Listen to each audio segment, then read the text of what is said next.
Good day everyone! Guess what? We are at Tung Choi Street here in Mongkok. Ayan guys, Tung Choi Street.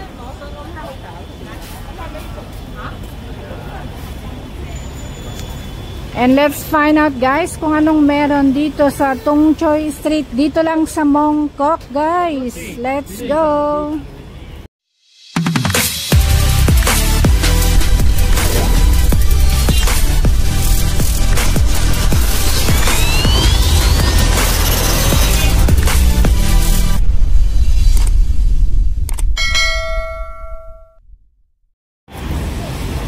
So eto guys, ayan, meron tayong i-vlog for today. This is our vlog for today. Dito tayo sa Tung Choi Street. Okay, na kung saan dito ka makakabili ng iba't ibang klase ng stuff, souvenirs, and kung ano-ano pa dyan.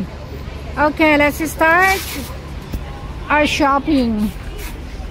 Ayan guys,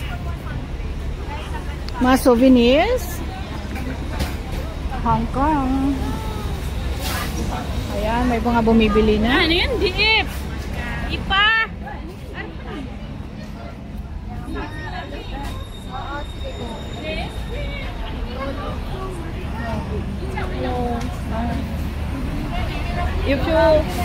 If you take now, just open it. And mga luggage. Guys, excited na ba kayo uuwi? Hindi pa ako excited guys kasi hindi pa ako nakaipon ng pera. And mga copy. Mga bags guys. Copy kit. Okay. Dito ka makakabili ng mga copy kit guys. Yan mga damit. Pero hindi na siya katulad ng dati na mura. Alam na nila kasi guys. Yan.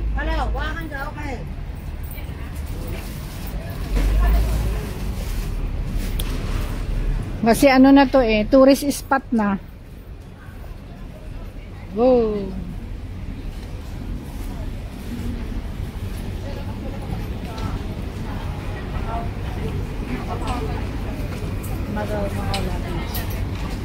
Ayan na.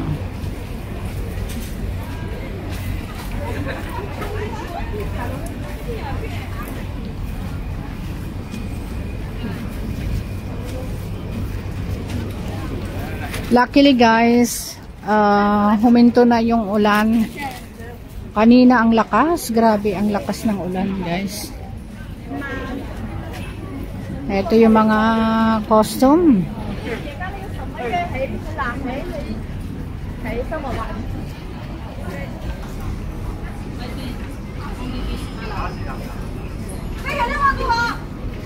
Okay, you take this two lah. I think you take to this now.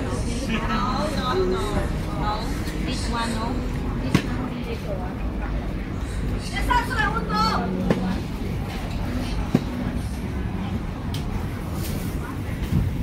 Ay, ang ganda naman ng mga clock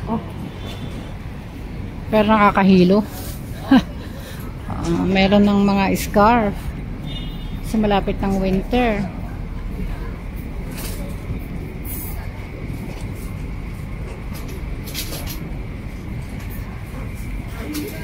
Ang cute naman ng mga to, mga souvenir. Andito pala may mga laruan.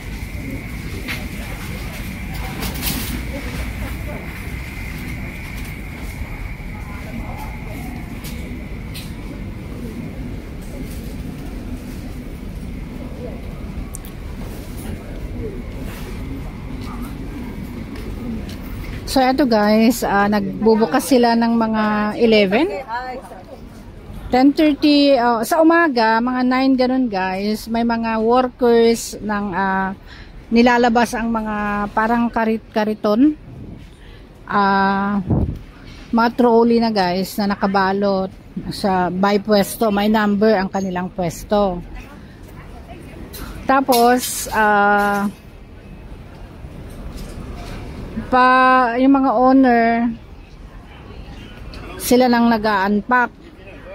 Tapos pag ano na, mamaya mga 9 or 10 mamayang gabi, i-impake uli nila yung mga ganyan. Oh, ano na yan, part na yan guys. Tapos may mga yung mga worker, dadalhin nila yung mga item sa ano sa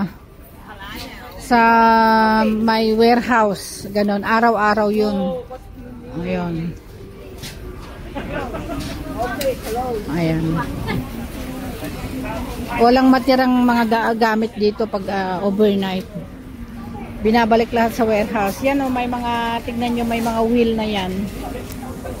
Tignan nyo. Ayan na yung pinakaano nila. O, trolley nila. Ilalagay lahat yung mga staff nila dyan. Tapos babalutin. Meron ng, bahala na yung mga, taga warehouse na lagay sa loob. Ayan. Sila lang yung mag-packing, unpack, ganon. Mga paninda nila. Mahaba-haba itong street na to guys. Lahat ganito. Lahat ganito guys ang mga paninda. Iba't ibang klase, iba't ibang ano naman. Mga t-shirt, hanggang doon pa guys. Mga isang street pa. Hindi natin na libot. At same rin guys ang mga paninda. Ganito din. Mahaba ito, mahaba.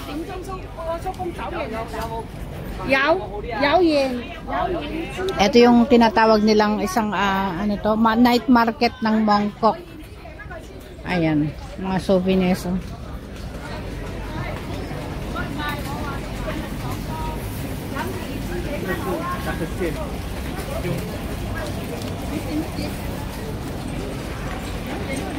Mga magnet.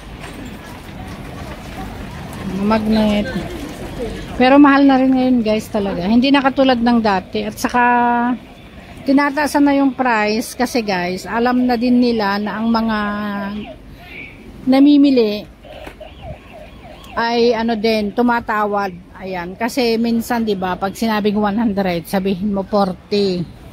Ganun. Tapos kunwari iwanan mo, kunwari ayaw mo. Ganun. Halimbawa, bigyan kita ng discount, like ibenta sa'yo ng 90, ganon.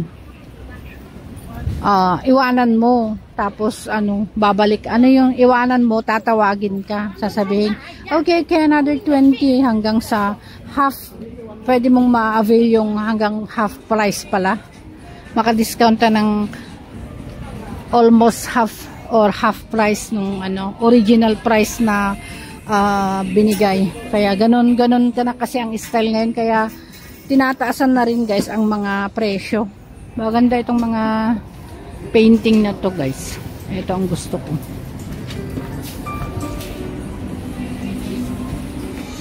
Tapos ipaano na lang sa Pinas, ipa-frame na lang sa Pinas. Yan ang maganda.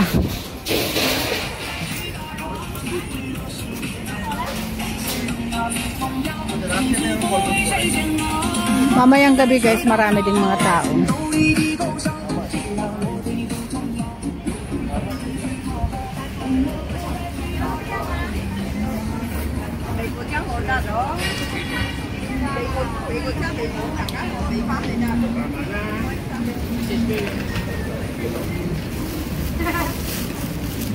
Sino ba niyo?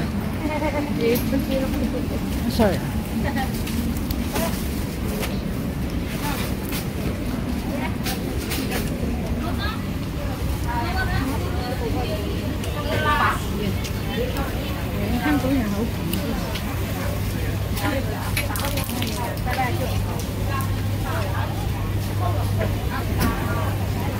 So ayan, 'di ba?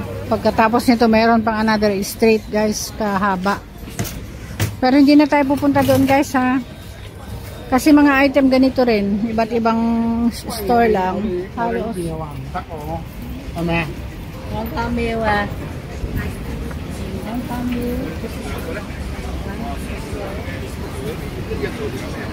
At beside naman ng street na to guys, Tong Choi Street, may mga restaurant, maraming iba't ibang klaseng shops naman. Ayan. So hanggang dito, hindi na tayo pupunta doon guys kasi parehos din. Ayan. Mga restaurant at mga bilhan ng sapatos. Okay, sa next time guys, bilhan naman ng sapatos ang ating ma-vlog. Okay, so guys, magpapaalam na ako. Thank you so much again for watching. Ayan, kung hindi pa kayo dikit, please do so. At press na rin guys yung all bell button naman para updated kayo sa ating mga upcoming upload. Once again, thank you so much guys. I love you all.